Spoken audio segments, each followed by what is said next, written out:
Mga kapatid, usap nga tayo.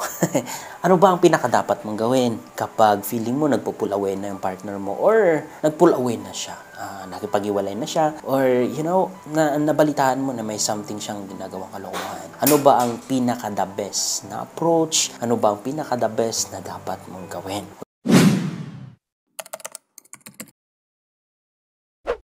Alam niyo mga kapatid, in order to survive, in order para maging successful ka sa lahat ng situation, sa lahat ng nangyayari sa buhay mo, either sa relationship, sa finances, you need some kind of approach. Every situation ay may iba-ibang approach. Kung hindi mo alam o wala kang alam na principle na ina-apply sa anumang situation mo sa buhay, you will get delayed or hindi ka dyan makakalabas ng buhay or hindi ka magiging successful. So, ganon din sa relationship, whenever na nasaktan ka, whenever na nag-walaway siya, may mga proper na approach na dapat mong i-apply. And makakalabas ka dyang buhay, makakalabas ka dyang buo, at mas mabilis kang makamove on at makatagpo ng talagang para sa'yo. Okay, so ano ba itong number 1 na dapat mong gawin or dapat mong i-apply is that you need to accept your emotion. You need to accept your pain. You need to accept the reality na nangyari. Kasi ganito, ang emotion natin minsan, the more natin na tinatakpan, the more yan na naiipon sa loob. The more naman sinasabi na hindi naman masakit, okay lang yan, kahit pa naman, sige, umalis ka lang, okay lang yan, hindi ako iiyak, hindi ako masasaktan. You're trying to be strong, yet sometimes, that is not the best approach, that is not the best solution. Sometimes, when it comes sa mga ganyan, you need to accept. You need to accept your emotion. You need to accept that you are in pain. You need to accept that ganun yung nangyari talaga.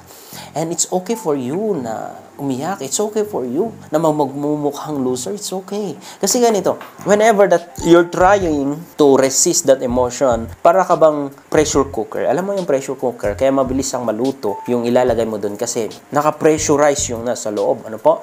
Na yung mga init na ipon lang sa loob, hindi yan nagre-release. Kaya ang bilis maluto kung ano man yung iluto mong bulalo doon. Pero ang problema, kapag hindi mo ni-release yung pressure at bigla mong binuksan, sasabog yan. Delikado. Ganon din yung emotion natin. Kapag kinimkim mo ng kinimkim, tinago mo ng tinago, and you're trying to be okay outside, yun pala inside, you are pressurized ng too much. Tapos biglang may situation na ganyan, biglang lalabas yan. Biglang magiging hysterical ka or magagalit ka ng sobra kahit sa mga maliliit lang na bagay because you are pressurized inside. Marami kang tinatago na pain, ng emotions mo inside. So, ang isang proper at number 1 na gagawin mo dyan is to accept that it's okay sometimes not to be okay. And gawin mo itong number 2. Okay? After mo na i-accept yung emotions, yung mga pain mo, gawin mo itong number 2. Make sure na may release mo. Tulad nga ng isang pressure cooker na kapag binuksan mo na lang yung takip niya na hindi mo nire-release yung pressure niya, sasabog yan. So, make sure na mag-release ka. Like, it's okay na umiyak ka. It's okay na pumunta ka sa kwarto mo, then umiyak ka doon ng umiyak. Pumunta ka sa bundok, umiyak ka doon ng umiyak. Anything na gagawin mo para may release lang yung pressures. Anything na gagawin mo para may release lang yung emotion mo, yung pressure inside mo, yung sakit, yung pain, at least mabawasan. Ano po? Para hindi biglang kapag may mangyaring, situation, bigla ka na lang magagalit ng too much ng pati yung mga tao sa paligid mo is that sabi niya, OA na yan, OA na yung galit mo na yan because hindi nila alam na naipon sa loob. So, make sure na mag-release ka. Minsan ako, kapag nabag-trip ako, either nagja-jogging ako or, kung meron lang sana punching bag, mag-boxing talaga ako. Pero, halata naman na hindi ako masyadong na-stress siguro kasi tumataba na ako. Joke lang, just kidding. Pero, minsan talagang kailangan mo nang mag-release ng pressure, okay? Maghanap ka ng taong boxingin mo para may release mo lang yung pressure sa'yo. Just kidding. Okay, so proceed na tayo sa number 3 na dapat mong gawin is that put yourself in a silence mode. Narinig mo. Sometimes, ang pinaka-the best na approach is that hindi yung magngaw-ngaw ka, mag-iingay ka, magpo-post ka ng nararamdaman mo. Hindi actually, feeling mo lang kasi yung way mo para ma-release yung nararamdaman mo, pero hindi yun yung pinaka-the best na choice na dapat mong gawin. Okay? Kundi ang pinaka-the best na choice is that put yourself in a silence mode. It means tahimik ka. Huwag kang magpo-post, I-open mo lang, i-share mo lang yung nararamdaman mo, yung totoong nangyari sa mga taong mapagkakatiwalaan mo. You don't need to talk to everybody. You don't need to share it to everybody. Go to someone na mapagkakatiwalaan mo. Your best friend, mga kapatid, kapamilya, mga kaibigan na mapagkakatiwalaan. I-share mo lang sa kanya. But iwasan mo na mag-post sa social media, mag-chat ng kung ano-ano, mag-text ng kung ano-ano sa kanya, especially sa, manira ka na, or kahit sabihin na natin na meron kang karapatan to do that. Never ever do that. It won't help you. It will never help you. Okay? It will never help you. All you need to do is to be in a silence mode. Kasi ganito, whenever that you are silent, mag-curious yan. And malaki yung chance na magre-reach out yan sa'yo. Kasi curious yan eh. Lagi mong tatanong curious yan. So, magre-reach out yan sa'yo or gagawa yan ng way to know bakit ka kaya tumahimik, bakit kaya wala siyang balita tungkol sa'yo, bakit kaya wala kang ginagawa sa tingin niya. So, yun yung pinaka-best na approach na may advice ko na dapat mong gawin. And then, proceed na po tayo sa number 4 na dapat mong gawin is to think and plan. Okay? Kasi sometimes, ang solution, after mong tumahimik, magme-meditate ka eh. Yun ang mangyayari. Mag-iisip ka ng mag-iisip ng mga bagay na dapat mong gawin. Mga plano mo, mga next na move mo. That's why, ina-advise ko na gawin nyo ito kasi alam ko na that in silence, dyan mo marireceive yung solution from God. Yeah, not in the noisy places, not in a noisy situation, but in a silent situation. Dyan ka makakapag-isip ng tama, makakapag-isip ng dapat mong gawin.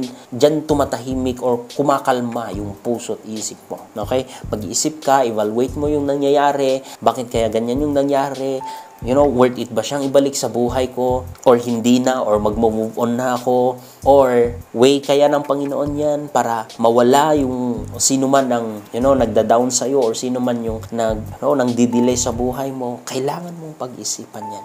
Kailangan mong pagplanuhan ang next na move mo sa buhay. Next na gawin mo sa buhay kapag lumabas ka na, sa mundo. Lumabas ka na sa kwarto mo, lumabas ka na sa bahay nyo. Ano ang next mong gagawin? Habulin mo pa kaya siya? I-chat mo pa kaya siya? Hindi na. Pag-isipan mo yan. Worth it pa kaya siyang pabalikin sa buhay ko? Hindi na. Did I lost too much and it's not worth it na naibalik? Pag-isipan mo yung bagay na yun. Or, baka ikaw naman ang may mali. Baka ikaw naman yung talagang may something na ginawa. So, kailangan mo magpakumbaba. So, ganun yung i-advise ko na gawin nyo. Huwag yung basta-basta na kung gagawin nyo kung anong naisip nyo lang or dahil lang out of your emotions, is that magde-decision na kayo. No, pag-isipan nyo ng pag-isipan and then pagplanuhan.